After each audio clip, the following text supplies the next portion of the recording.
ঠিক আছে।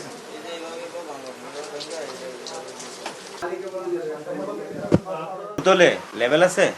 লেভেল আমি তো স্যার এটা লেভেল বলতেছি আছে? নাই। নাই লেভেল রাখা, লেভেল ছাড়া কোনো ওষুধ ব্যবহার করা যায়?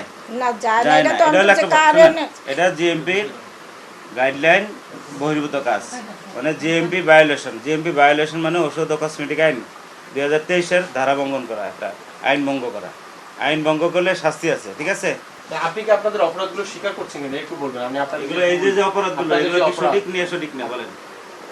এইগুলো কি সঠিক নাকি সঠিক না? সঠিক না। সঠিক। তাহলে এটা কি অপরাধ হয়েছে নাকি হয়েছে না? হইছে। অনুমোদনবিহীনভাবে তারা বেশ কিছু ওষুধ তৈরি করছে এবং তারা যে প্রক্রিয়ায় ওষুধ তৈরি করছে, ওষুধ একটি জীবন রক্ষাকারী পণ্য, সেই জীবন রক্ষাকারী প্রোডাক্ট আপনারা সাংবাদিকরা দেখেছেন যে কি প্রক্রিয়ায় তারা কত অস্বাস্থ্যকর পরিবেশে তারা এই ওষুধটি উৎপাদন করে এবং প্রক্রিয়াজাতকরণের সাথে যুক্ত। এই কারণে তাদেরকে দোষী সাব্যস্ত করে তাদের দোষ স্বীকারোক্তির প্রেক্ষিতে তাদেরকে 2,50,000 টাকা অর্থদণ্ড করা হয়েছে। যে প্রোডাক্টগুলো আমরা লেভেলবিহীন পেয়েছি সেগুলোর তারা বিএমআর ব্যাচ ম্যানুফ্যাকচারিং রেকর্ড যেটা, সেটাও দিতে পারে নাই। অতএব তারা কোনো ডকুমেন্টের আপডেট নেই, জনবলও তাদের সঠিকভাবে ট্রেনিং প্রাপ্ত নয়। বিভিন্ন ধরনের সমস্যার কারণে তাদেরকে আজকে এই জরিমানা করা হয়েছে।